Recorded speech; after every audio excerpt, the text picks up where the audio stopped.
안녕하십니까. 국제철도운송론의 제13주차 철도운영 지원 정책에 대해서 말씀드리도록 하겠습니다.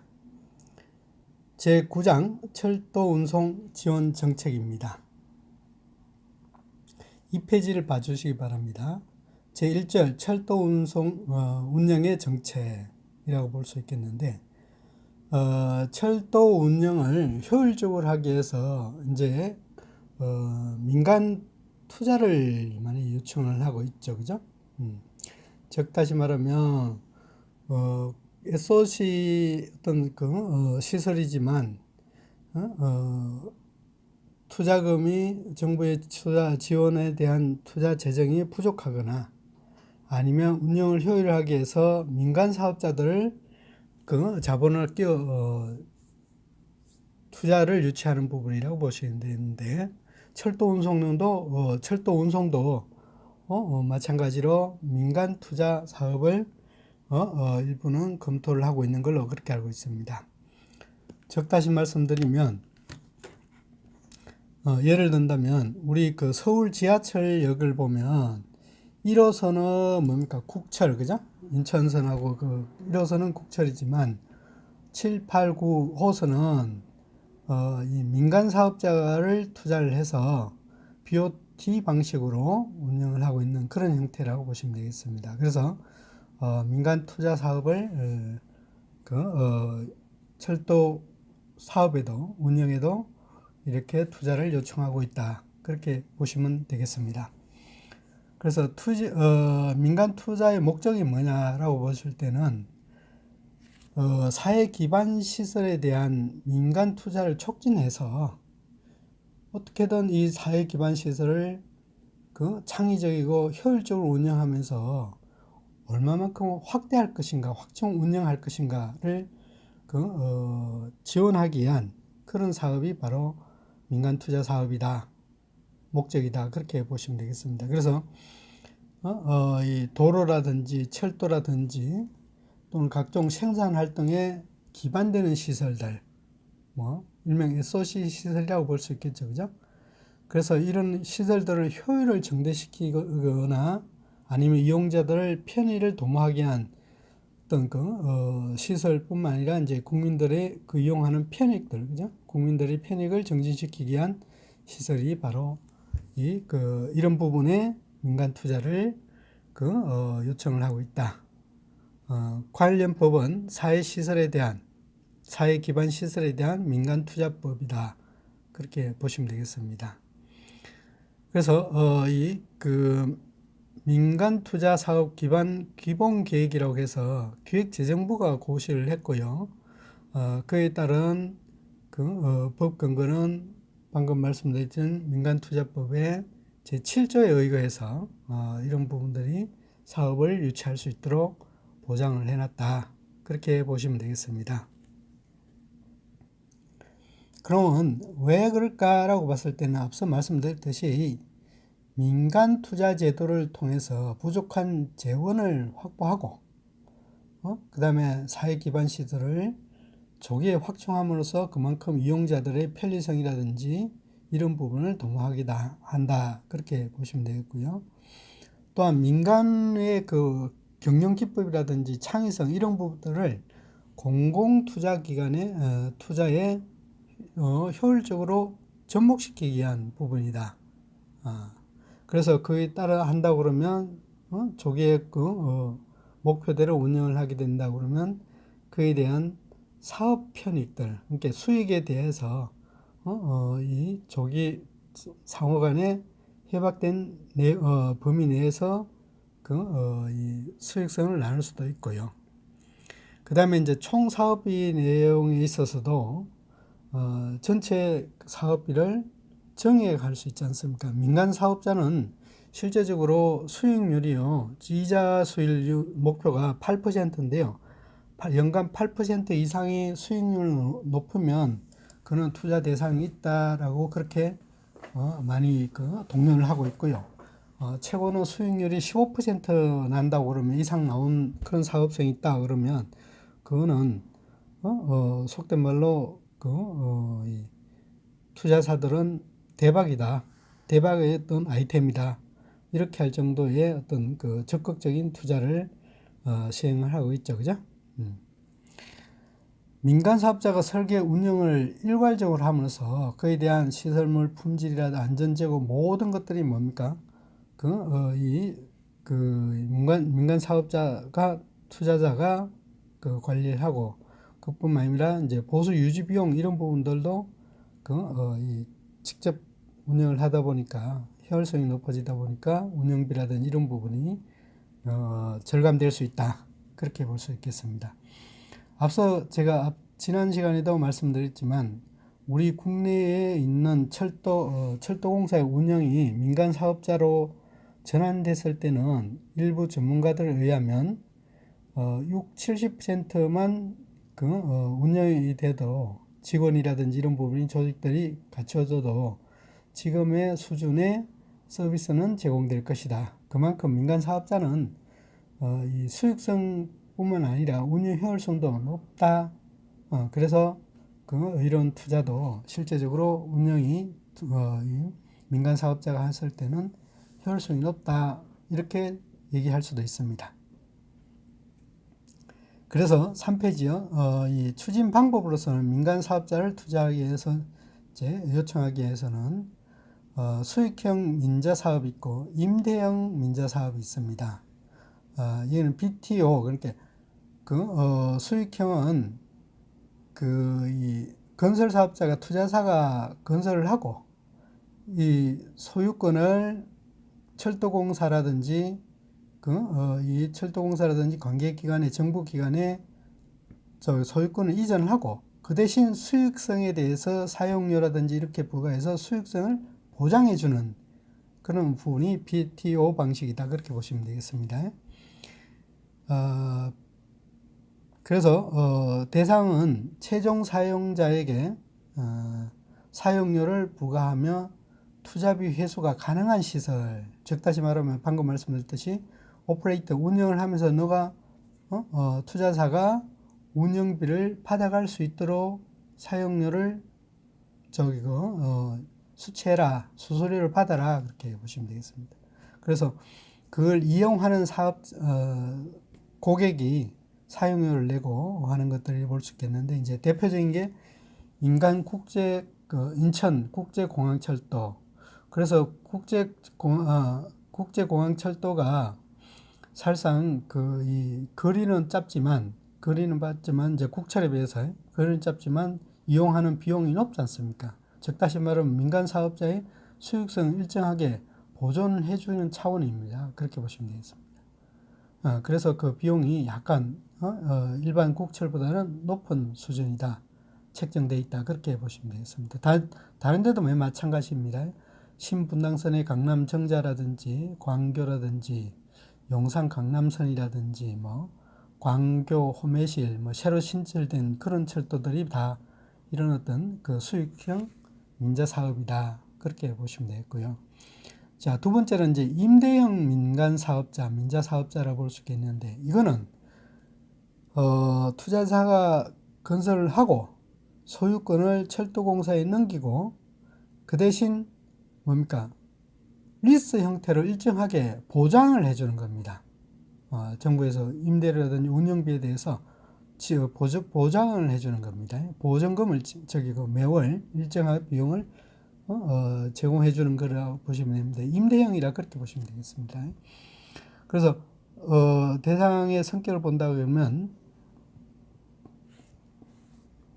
최종 사용자에게 사용료 부과로 투자비가 어려울 때, 수익성이 좀 떨어졌을 때, 이럴 때 적용하는데요. 이거는 정부가 일정하게 보존을 해줍니다.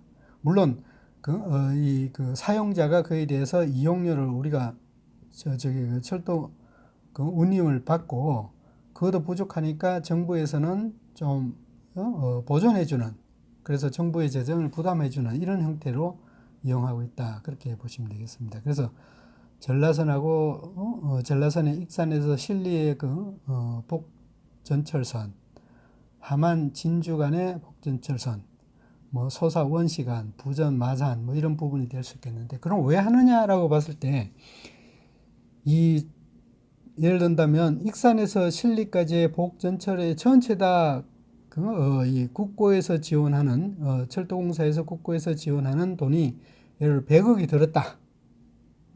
100억이 들었는데 수익액이 예를 들어서 0.4%밖에 안 난다. 예측이 그렇다고 그러면 이때 민간 사업자들한테 짓도록 하고 그럼 정부에서 돈이 안 들지 않습니까? 그죠? 그 대신 수익성의 3% 플러스 일정한 비용, 즉 다시 말하면 뭐 3 내지 그 4% 한다고 그러면 투자사는 5에서 6% 수익률을 높일 수 있지 않습니까? 그죠? 3 내지 5%를 정부에서 재정을 해서 지속적으로 부담을 해주는 이런 형태가 바로 임대형 민간 사업자다. 그래서 정부에서는 일시적인 투자가 많은 투자가 이루어지지 않고 지원 형태로 이렇게 그 이자에 대한 수익에 대한 일정 보전 비용만큼만 보전해주는 이런 형태로 가기 때문에 결코 장기적인 입장에서는 단기적인 입장에서는 정부에서는 손해 볼 게 없다. 그런 차원에서 이제 민간 사업자를 투자를 요청받고 있습니다. 그래서 4페이지 보시면 PTO 방식하고 BLT 방식이라고 볼 수 있겠는데 앞서 말씀드렸듯이 이제 투자사가 개인이 아니라 건설사도 끼고 운영사도 끼고 그다음에 은행 금융권도 끼고 그 철도 선로 보존하는 사업자도 끼고 해서 민간 사업자들끼리 하나의 특수한 법인을 만듭니다. 그게 이제 Special Purpose Company라고 해서 SPC를 만듭니다. 그렇게 해서 이 투자사가 파이낸셜 PF라고 해서 프로젝트 파이낸셜에서 금융을 담보를 해서 금융에서 담보를 해서 이 사업을 담보를 해서 이 어떤 민간 사업자 투자사들이 이 건설을 하고 그 다음에 이제 거기에 대해서 철도에 대한 운송에 대한 서비스를 제공하고 그 고객들은 거기에 대해서 운임을 지불하게 되죠, 그죠? 그렇게 해서 하는데 이제 국가라든지 지자체에서는 철도공사를 보시면 되겠습니다. 거기서는 운영권을 보장해주면서 일정하게 뭡니까? 수익을 보장시키는 겁니다. 수익을 확보시키고 그 대신 뭡니까? 25년, 30년 후에는 그거를 뭡니까? 일정하게 이 투자 수익이 이자 목표하고 투자금하고 이자 목표하고 환수됐을 때 그 시점이 대부분이 25년, 30년 이렇게 정하는데요. 그 시점에서는 완전히 국가에 기속시키는 그 시설을 국가에 기속시키는 게 이제 BTO 방식이다. 그렇게 보시면 되겠습니다. 그래서 여기서 민간 사업자는 투자 비용 플러스 수익률 보전까지도 충분히 보장됐을 때는 BTO 방식으로 운영을 하게 됩니다. 근데 이제 BTL 방식은 이제 매 마찬가지로요.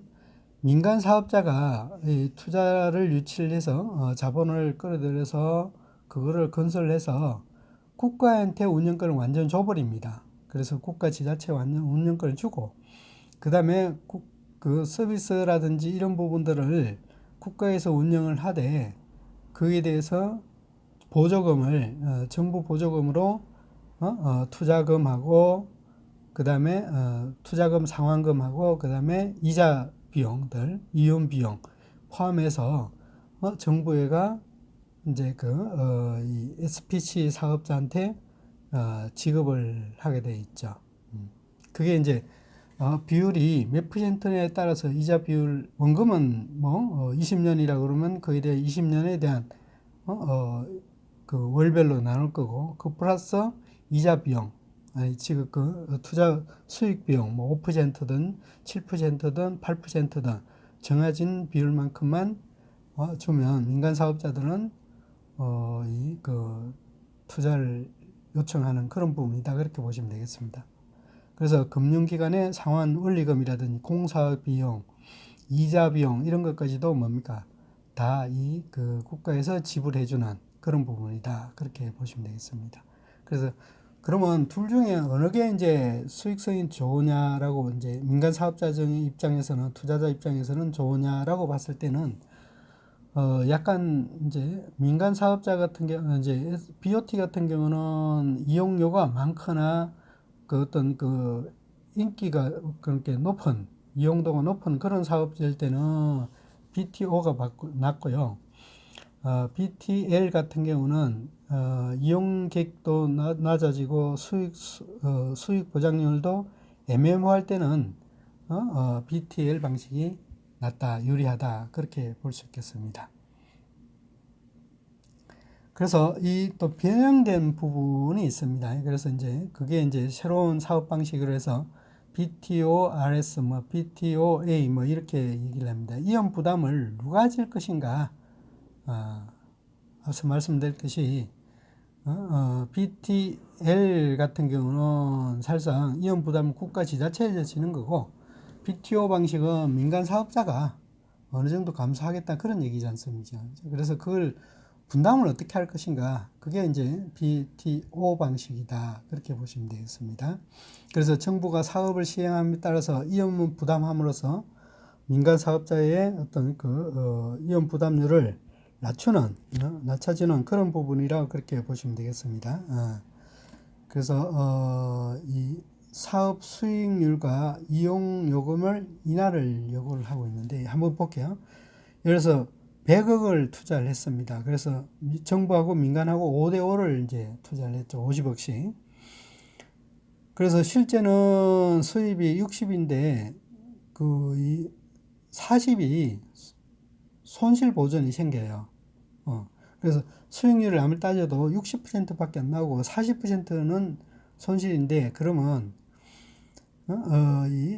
그 수익률들을 그러면 손실률에 대해서 실제 수입은 민간 사업자가 가져가는데 이제 거기에 대해서 손실금에 대해서 어떻게 나눌 것인가 요렇게 그죠? 그 대신 이제 수입이 날 때는 수익이 없을 때는 이제 손실금에 대해서 2분의 1이지만 수입이 났을 때는 민간 사업자가 일정하게 보존을 가져가고 보존을 하고 그 대신 과잉된 부분, 초과된 부분은 n분의 1 이렇게 민간 사업 10, 이익 10 이렇게 나눌 수도 있다 그렇게 보시면 되겠습니다. 그래서 이연 부담들을 서로가 공유를 하자 그런 얘기입니다. BTO 방식 같은 경우는 이런 어떤 방식 운영이 그 시간에 예를 든다면 우리가 계절적 지수가 있을 수 있지 않습니까? 그죠? 철도 같은 경우는 방학 때라든지 여름에 휴가철에는 이용자가 없기 때문에 아무래도 수익률이 낮아질 거고 정상적인 출근이라든지 이렇게 했을 때는 수익률이 높아질 텐데 수익률이 높아질 때는 누가 그 이익에 대해서 과잉된 이익에 대해서 어떻게 생각할 건가 그런 부분이고 만약에 이제 여름철 같은 경우는 이제 수익률이 낮고 실제 수입이 낮아지니까 적자를 어떻게 배분할 것인가 이런 부분들을 서로가 공유하는 차원에서 이런 어떤 사업들이 발생시키고 있다 그렇게 보시면 되겠습니다. 자, 두 번째 6페이지에 BTO-A 방식 손익 공유형이다 그렇게 보시면 되겠습니다. 시설의 건설 및 운영에 대한 필요한 최소의 운영비만큼은 정부가 보존하고 그 다음에 이음 사업에 따라서는 이익에 대해서는 공유를 하자 그런 얘기입니다. 그래서 정부가 100이라고 전체 다 100억이라고 그러면 운영비라든지 이런 부분은 정부가 70%는 그 보장을 해주고 보존을 해주고 나머지 30%에 대해서 이제 분담을 어떻게 할 것인가 그런 것들요. 그래서 이제 사업비 운영을 최소한 이제 정부가 보존하는데 만약에 이제 수입이 그렇게 이제 그 민간 사업자가 이제 투자금에 대해서 미보장된 30% 이렇게 해서 7대3으로 이렇게 해서 사업을 이제 목적으로 갔는데 운영을 하다 보니까 실제 수입이 떨어져 버렸어요. 그럴 때는 민간 사업이 30%하고 나머지 10% 보존은 정부가 떨어진 만큼은 해주라. 보존해주라. 더 보존해주라. 그런 얘기고요. 만약에 이제 민간 사업 8대 2가 나왔어요. 실제 수입이 80이고 손실금이 20일 때는 그러니까 민간 투자 사업자가 30만큼에 대해서 보존을 하기로 했으니까 그 20만큼은 민간 사업자가 보존을 하고 즉 다시 말하면 70을 중심으로 해서 30%는 너가 민간 사업자가 책임을 지고 그 대신 그 이하로 떨어지는 것들은 정부가 손실금에 보존을 해주겠다. 만약에 이제 실제 수입이 30% 됐다라고 얘기를 한다 그러면 얼마냐면은 정부가 40%에 대해서 손실금에 보존을 해준다 그런 얘기입니다. 근데 이제 실제 운행을 하면서 이제 수익이 올라 버렸어요. 그러면 이제 20%에 대한 이익을 가지고 정부하고 이제 그 민간 사업자하고 나오는데 정부가 14, 민간 사업자가 초과 이익에 대해서 6% 정도 이렇게 쉐어를 나눈다. 그러면 민간 사업자 입장에서는 투자사 입장에서는 절대적인 손해가 볼 수 없습니다. 왜냐하면 실제 수입력이 보존이 되고 있고 120% 올라가 있고 그 이상에 대한 부분도 또 일부분을 지분을 할애를 받을 수 있으니까 그죠? 그래서 우리가 이제 사업을 할 때 이연 부담이냐 손익 공유형이냐에 따라서 설계를 잘 해야 되는데 이게 이제 편차가 심할 때 예를 들면 수익성에 대한 편차가 심할 때는 공익 수익성이 좀 나을 것 같고 일정하게 가는데 혹가다 한 번씩 떨어졌을 때 간혹 한 번씩 떨어졌을 때는 BTO RS형이 낫다. 저는 그렇게 보아지고 있습니다. 그래서 이 투자 분석을 해서 수익성 분석을 해서 이게 투자에 대한 수익률이 보장이 일정하게 됐느냐, 이게 수익률이 들쑥날쑥 하느냐에 따라서 협상의 방법들이 여러 가지로 다양하게 나타날 수 있다. 그렇게 정리할 수 있겠습니다. 자, 그 다음에 7페이지 보시면 임대형 민자 사업 중에서 이제 BTL 방식이라고 볼 수 있겠는데, 요거는 요식행위 이행되는 어떤 그런 절차라고 보시면 되겠습니다. 주무관청이 사업 대상지를 이 부분에 철도를 놓겠다. 그래서 민간 사업 투자를 요청하겠다라고 이제 한번 검토를 하는 거죠. 그죠? 검토를 해서 하는데 이제 2천억 미만인 사업 같은 주무관청이 자체로 지정을 해버리고 2천억 이상일 때는 심의위원회를 반드시 거칩니다. BTL 같은 경우는 1천억 이상이요. 1천억 이상에 투자했을 때. 그럴 때. 그래서 이제 이걸 심의라든지 자체 의사결정하면 이제 기본 계획 수립을 해서 이제 고지를 하는 거죠. 야, 우리가 이렇게 하려고 하는데 이 자문이라든지 국고의 지분이라든지 이런 것들을 투자 이런 부분 대해서 심의위원회에서 의사결정을 받고 그 다음에 이제 사업계획서를 만들어서 그에 대해서 사업평가단을 구성을 하고 그에 대해서 지정을 합니다. 그래서 응모를 하게 되면 2개 이상의 사업자들이 왔을 때는 거의 평가를 하고 1개 사업자가 응모했을 때는 다시 재공시를 합니다. 재공시를 하고 난 다음에 없을 때는 그 사업자가 낙찰이 되는 거죠. 그래서 낙찰이 된다 그러면 사업비라든지 기간, 사용료 이런 거에 대해서 세부 조건들에서 의사결정을 하는 거죠. 그죠? 그렇게 해서 최종적으로 심의위원회에서 심의가 끝나면 그때부터 이제 설계라든지 사업이 성인이 나서 실제적으로 이행을 되는 부분이라고 볼 수 있겠는데 이제 제일 큰 것 같은 경우에는 이제 이 사업의 금액에 따라서 목적에 따라서 사업의 범위 및 금액에 따라서 지자체 자체적으로 할 것인가 아니면 위원회에 거쳐서 할 것인가. 그다음에 그 의사결정 나면 이제 그에 대해서 시행 공고라든지 이런 부분들을 이 주무관청에서 고시를 해서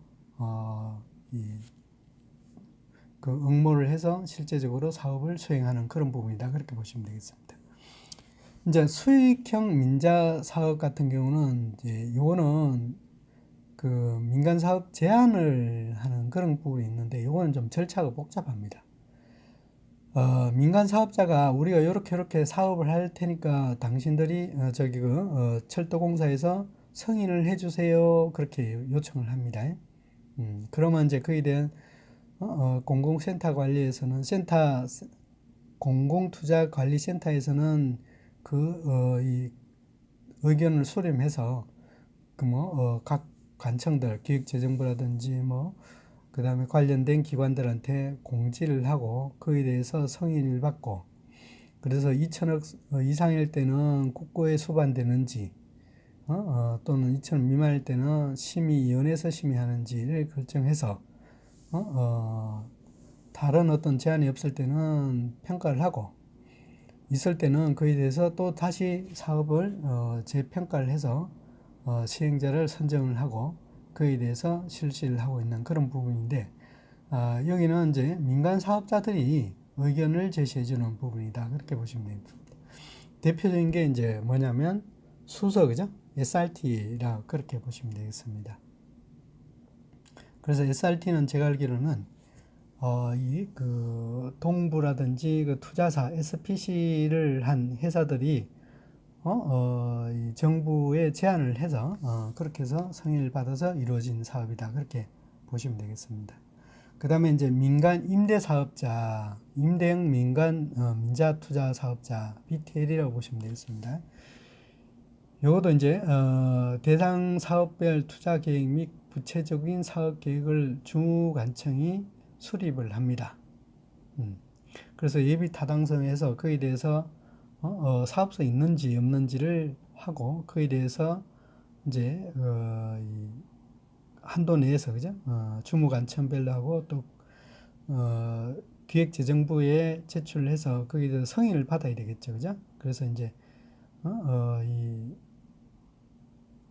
그 정부에서 보존을 해주기 때문에 반드시 국회 의견이 가야 됩니다. 그래서 의결이 되면 시설사업 기본계획 수립을 합니다. 그 다음에 이제 지정사업자들 대상으로 응모를 하고 그의 사업계획서를 받아서 거기서 심의를 하고 그에 대해서 대상이 된다 그러면 실제적으로 시행 조건이라든지 운영 방법이라든지 세부적인 부분 그런 부분하고 그 다음에 환경이라든지 도로 영향평가, 교통 영향평가 이런 것들을 받고 그 다음에 이제 준공계획서를 내고 시행을 할 수 있도록 이렇게 되어 있습니다. 그래서 임대 같은 경우는 정부가 추진을 하고 각 관할 부처의 승인을 받고 최종적으로 국회의 의견을 받은 다음에 시행하는 게 특징이다. 그렇게 보시면 되겠습니다. 왜? 정부가 일정하게 보존을 해주기 때문에 그래서 국회의 의견이 필요하다. 그렇게 보시면 되겠습니다.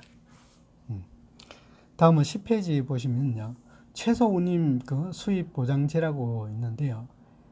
MRG 미니멈 리벤뉴 그랜티라고 볼 수 있겠는데요.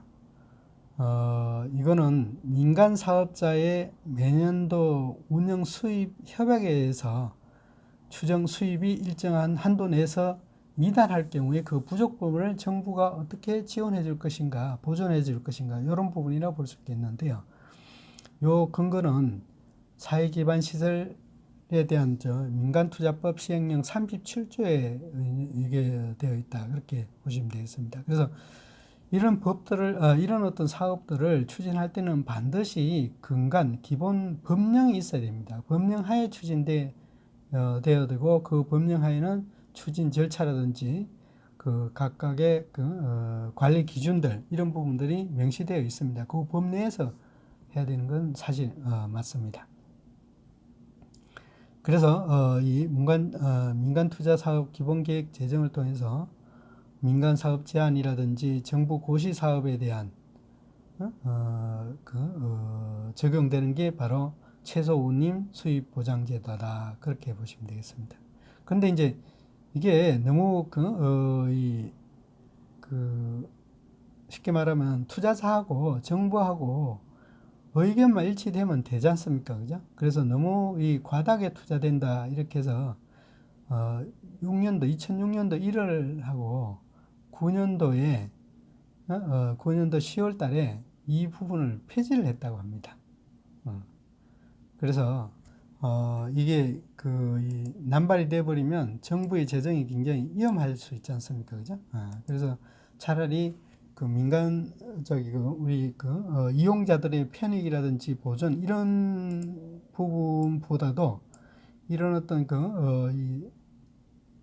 수익률이라든지 이런 것들이 보장이 보존도가 위험률이 높다 그러면 그 사업을 안 해야 되지 않습니까? 그죠? 그래서 이런 부분도 사실상 법적으로 이제는 폐지되었다. 그렇게 볼 수 있겠습니다. 얘기할 수 있겠습니다. 자, 그래서 이제 철도에서는 이제 BTL 방식을 많이 추진하고 있는데요. 그래서 앞서 말씀드렸듯이 이제 전라선의 익산에서 신리, 경전선은 함안하고 진주 사이하고 소사하고 원시, 그죠? 복전철선, 요건 다 깔려지지 않아요?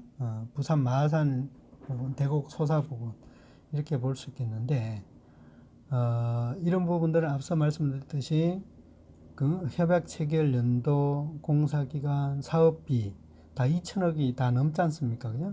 그래서 이제 심의위원회를 거쳐서 한 거고요. 그래서 자기 투자 자본 비용은 이제 되어 있고 수익률이 안 돼 있네요. 보장이 안 돼 있네. 수익률이 나와 있으면 재밌을 건데.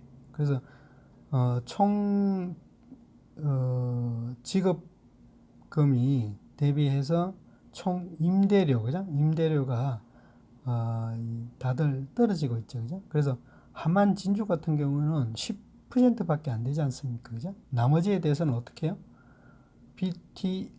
BTL이니까 뭐예요?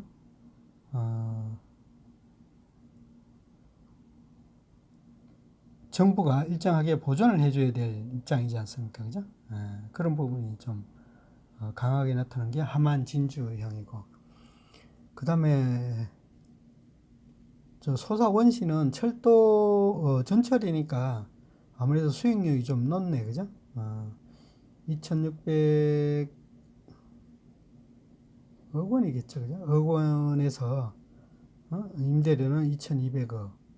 그래서 거의 한 80, 90%요? 90% 보존이 되네, 그죠? 이런 것들은 충분히 SOC 차원에서 보존이 된다, 그렇게 볼 수 있겠죠, 그죠? 그 대신 이제 함안 진주 같은 경우는 수익률이 10%밖에 안 되기 때문에 임대료 수입이 그만큼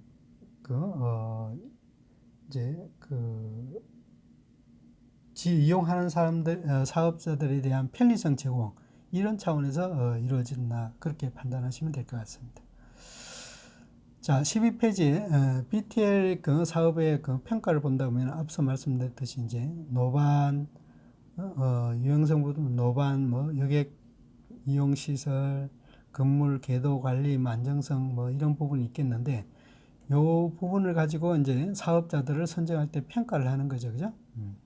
그러니까 평가를 합니다. 그래서 매 분기마다 성과가 B등급, A, B, D, C 이런 식으로 5등급을 하겠죠, 그죠? 평가가 B등급 이하일 경우에는 상당히 문제가 있는 걸로, 그죠? 그래서 그 이하는 차량에 따라서 운영비를 일부를 이 정부에서 지급해주는 이런 형태다, 그렇게 보시면 됩니다. 그래서 익산 신리도 사실상 10%도 안 되죠, 그죠? 그게 그죠? 그렇게 신리하고 함안 진주 사이, 그죠? 이런 부분은 정부가 운영비를 부담해주는 이런 부분이다, 그렇게 보시면 되겠습니다. 그다음에 이제 철도 인천국제공항철도의 대표적인 게 이제 BTO 방식이라고 그랬지 않습니까? 그죠? 그래서 인천국제공항하고 서울역 간에 61km인데요. 요거는 총 사업비가 4,200억 정도 들었고, 정부가 1,000억 정도가 해서 분담을 했네, 그죠? 그래서 2016년도에 이제 산업을 이제 뭐 도저히 수익이 안 나니까 이제 MRG 방식, 수물 보존 방식으로, 그죠? 비용 보존 방식으로 그렇게 전환을 했습니다. 이때 상당히 좀 논란이 좀 있었죠, 그죠? 그래서 이제 SPC사들은 자 그러면 우리는 철도 운송 요금을 한 배로 올리겠다. 그래야 이제 수익이 25년 내에 수익이 보장되지 않느냐라고 이제 협상을 했었죠. 그런데 이제 2040년까지 연장하면서 그런 부분들을 보존 비용을 일부 지원해 주는 방향으로 이렇게 가격을 내서 운영하고 있는 걸로 그렇게 알고 있습니다. 그래서 실제 인천 계양이라든지 이런 데서 이용한 가격은 고객들은 출퇴근으로 이제 인정을 하기 때문에 그렇게 높이지 않았고요. 금암 이후부터는 국제공항 철도 국제공항 인천국제공항까지는 거리당 상당히 비용이 높아지는 걸로 그렇게 알고 있습니다. 그래서 이 지원 비용들이 뭐 인천공항 같은 경우는 이렇게 나타나고 있네, 그죠? 그래서 보장 비율이 8년도까지는 90% 보장을 해주고 이후에 이제 40년까지는 46%로 낮춰지는 이런 형태로 바뀌고 있다, 그렇게 보시면 됩니다. 근데 지금 코로나 사태로 인해서 이용객이 뚝 떨어졌지 않습니까, 그죠? 그러면 지금은 사실상 SPC사, 투자사는 지금 굉장히 위험 수위가 떨어진 걸로, 위험 수위까지 낮아진 걸로 그렇게 알고 있습니다. 위험 수위가 높아진 걸로 그렇게 알고 있습니다. 왜? 이용객 수가 그만큼 줄어들었으니까 그에 대해서 수익 보장률도 이렇게 이제 정해버렸으니까, 정해졌으니까 그에 대해서 분담률은 이제 자가가 부담해야 될 부분이 되겠죠, 그죠? 그래서 금액으로 본다고 그러면 2008년에는 1,000억 정도가 보존이 되는데 2014년도 같은 경우는 2,800억까지요. 이렇게 보존이 위험 부담을 높였다. 그렇게 보시면 되겠습니다. 그래서 앞서 말씀드렸듯이 이제 청라까지는 1,250원에서 10km마다 5km마다 100원씩 해서 거의 안 올랐죠, 그죠? 그런데 이제 이 청라에서 인천공항까지는 킬로미터당 130원씩이요. 그래서 상당히 높아졌습니다. 직통열차는 바로 가는 거니까 킬로미터당 248원.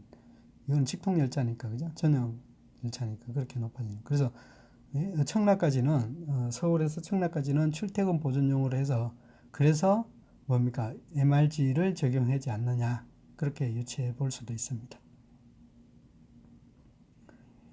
자, 그래서 민간 철도 사업의 추진 현황들이 보면 다양하게 많이 앞에서 말씀드렸지만 많지 않습니까? 그래서 특히 최근에 신설된 노선들 많습니다. 그래서 신분당선, 그 다음에 지하철 9호선, 그 다음에 부산 김해 경전철선, 의정부 경철선, 용인 경철선,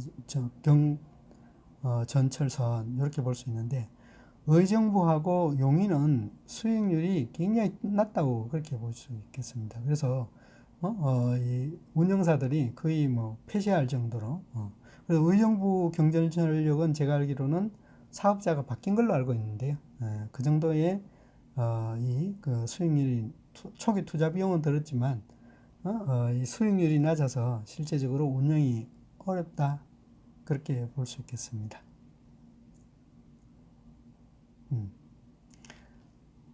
그 다음에 16페이지 뭐 전라선, 경전선 뭐 이렇게 볼 수 있겠는데 BTL 방식이고요. BOT 방식 같은 경우는 신분당선, 우이 신설동의 경전철선, 신림역의 경전철선 이런 부분들이 각각이 되겠다, 그렇게 보시면 되겠습니다. 그다음에 뭐 소사, 원시, 부선, 마산, 대곡, 소사 이런 부분이 되었고요. BOT 협상은 이제 동북부 경철선에서 왕십리, 은행사거리, 광명철선, 안양의 관악 이런 부분이 될 수 있겠다 그렇게 보시면 되겠고요. 그다음 민간철도에서는 이제 수도권 광역 철도행 이런 부분이 이제 되겠는데 이제 일산에서 강남까지인가요? 뭐 그렇게 있잖아요, 그죠? 그게 뭐 20분 만에 BTX라고 하나요? 뭐 그런 부분이요. 신안산선 뭐 이런 부분들이 계속적으로 되겠다 그렇게 보시면 되겠습니다. 그다음에 이제 민간 철도 사업의 이제 이연 부담을 이제 일정하게 받아 해주는 부분은 이제 인천국제공항철도, 신분당선, 9호선, 부산 김해경철선, 의정부 용인 경전철선 이렇게 보시면 되겠습니다. BTL 사업 부분에서 임대료 운영비도 전라선 이런 부분들이 계속적으로 예산을 잡고 지원을 해주고 있는 그런 형태다 그렇게 보시면 되겠습니다. 자, 1교시로서는 이것으로 마치도록 하겠습니다. 잠시 후에 2교시가 이어지겠습니다. 수고하셨습니다.